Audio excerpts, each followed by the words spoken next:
Dead body সেলাই দিচ্ছে, সেলাই দেওয়ার পর স্যার ডেড বডি উঠে দৌড় দিচ্ছে স্যার। দৌড় দিলে এখন আমি ডাকতেছি, সেলাই করবো পুরোটা, তুমি চলে আসো তাড়াতাড়ি, সেলাই ছাড়া যাচ্ছ কেন? তা বলতেছে উনি দেখি কিছুক্ষণ পর উনি আরও 4 জন নিয়ে আসছে আর কি। আমি বললাম স্যার দেখেন গেছে একজন আর 4 জন ডেড বডি নিয়ে আসছে। আমার নাম সুশীল ডোম, আমি খুলনা মেডিকেল কলেজে 1999 সালে জয়েন করছি। আর 2002 সাল থেকে এখানে ময়নাতদন্ত কার্যক্রম শুরু হয়েছে আর কি। তখন থেকে আমরা এই ময়নাতদন্তের কাজে নিয়োজিত আছি ফরেন্সিক ডিপার্টমেন্ট, মেডিসিন বিভাগে। 2002 সাল থেকে এপ্রিল মাসের শুরু হচ্ছিল, এখন 2024 চলে। তাহলে এর মধ্যে প্রায় 11 থেকে 11,500 মতন ডেড বডি আমরা ময়নাতদন্তের কাজে সহযোগিতা করছি। না ভয় এই পর্যন্ত আল্লাহর রহমতে বা ঠাকুর কৃপায় কোনো ভয় পাইনি, তবে মাঝে মধ্যে স্বপ্ন দেখি যে একটা ডেড বডি সেলাই দিচ্ছি, সেলাই দিলে এখন সে মাঝে দেখছি স্যারকে বলছে আমার যে স্যার ডেড বডি সেলাই দিচ্ছে, সেলাই দেওয়ার পর স্যার ডেড বডি উঠে দৌড় দিচ্ছে স্যার। দৌড় দিলে এখন আমি ডাকতেছি, সেলাই করবো পুরোটা, তুমি চলে আসো তাড়াতাড়ি, সেলাই ছাড়া যাচ্ছ কেন? তা বলতেছে উনি দেখি কিছুক্ষণ পর উনি আরও 4 জন নিয়ে আসছে আর কি। আমি বললাম স্যার দেখেন গেছে একজন আর 4 জন ডেড বডি নিয়ে আসছে স্যার। এই হলো ব্যাপার আর কি। ইনস্ট্রুমেন্ট দেন, কিন্তু ইনস্ট্রুমেন্টগুলো একটু উন্নত মানে না, আমাদের অনেক কষ্ট হয়, যে বিশেষ করে মাথাটা কাটতে গেলে মাথার চারা আমরা এখনও সেই পুরাতন ব্রিটিশ আমলের হাতুড়ি বাটুল দিয়ে আমরা কাজ করি। কিন্তু এখানে আপনার যদি ওই ইলেকট্রিক থাকতো তাহলে এই দিয়ে আমাদের জন্য একটু কাজ করতে সুবিধা, আবার কাজেও দেরি হয় এবং সেগুলো রেডি করে দিতেও পাবলিকের বা যার যে গার্জিয়ানের কাছে একটু অনেক কষ্ট হয়ে যায়, আমাদের সময় লাগে যায় আর কি।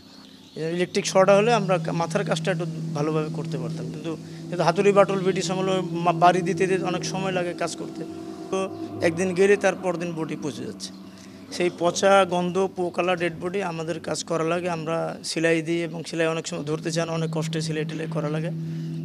এবং সেই যে গন্ধ, অনেকে তো আশেপাশে এলাকার লোকজনও গন্ধে আমাদেরকে মারতে আসে যে এই তাড়াতাড়ি এখান থেকে সরাও, কিন্তু সেই ডেড বডিটা আমরা ওখানে দাঁড়াই জায়গায় কাজ করতেছি, সেলাই করতেছি। আমরা যে কী কষ্ট করি, আমাদের কষ্ট এগুলো আমরা ভাষায় বুঝাইতে পারবো না।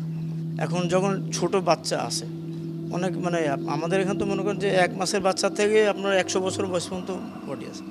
আর শিশু বাচ্চা যখন আসে তখন খুবই খারাপ লাগে যে ছেলে মেয়ে সন্তান আল্লাহ তো আমাদেরকেও দিয়েছেন, তখন ওই ওর উপর চাকুটা মানে ব্লেড চালাতে আমাদেরও একটু খারাপ লাগে যে একটা ছোটো বাচ্চা, আর আমার বাচ্চা যদি হতো তো আমার কেমন লাগতো, ওই সময় অনুভূতি একটু খারাপ লাগে, বিশেষ করে ছোটো বাচ্চাদেরকে যখন কাজ আমরা করি।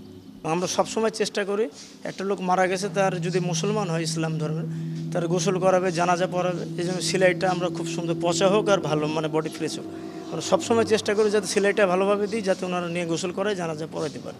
কিন্তু মাঝে মধ্যে কিছু বিভৎস ডেড বডি আসে, বিশেষ করে ট্রেনে কাটা অ্যাক্সিডেন্টগুলো যেহেতু খণ্ড খণ্ড হয়ে যায়, সেগুলো সেলাই করতে আমাদের অনেক কষ্ট হয়ে যায়। আমরা তারপর চেষ্টা করি যাতে সেলাইটা একটু ভালোভাবে দিয়ে তার পরিবারের কাছে হস্তান্তর করা যায় কিনা।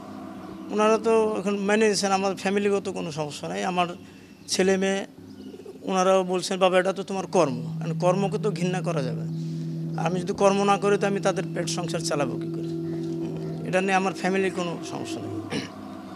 তারা বলছে বাবা তুমি আরও বুক উঁচু করে কথা বলবে, যাতে তুমি মদ খাও না, গাঁজা খাও না, কোনো নেশা করো না, এটা তুমি বাবা তুমি মডেল।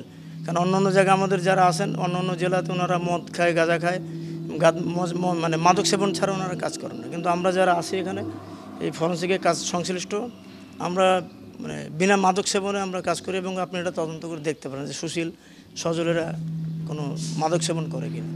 আমি একজন মানুষকে আমি মরা অবস্থায় আমি কাটতেছি, এখন সেই জায়গায় যদি আমার হায়াত মত আল্লাহর কাছে, কে কীভাবে মরবো আমরা জানি না, সে জায়গায় যদি আমার সন্তান হয়, আমার স্ত্রী হয়, আমার বাবা হয়, আমার মা হয়, আমি যদি এই চাকরিতে নিয়োজিত থাকি, তো ওই সময় তো তারাও যদি মারা হয় পোস্টমর্টম ময়নাতদন্তের জন্য আসে, তাহলে তো আমার তো সে কাজ করতে হবে, তখন তো অবশ্যই এটা আমরা অনুভব করি, এগুলো অনুভব করে খুব খারাপ লাগে। যে এই জন্য চেষ্টা করতেছে আমাদের সন্তানরা যাতে এই পেশায় না আসে, আমরা চেষ্টা করতে উপর দিক যাক, তারা অন্য পেশায় নিয়োজিত হোক।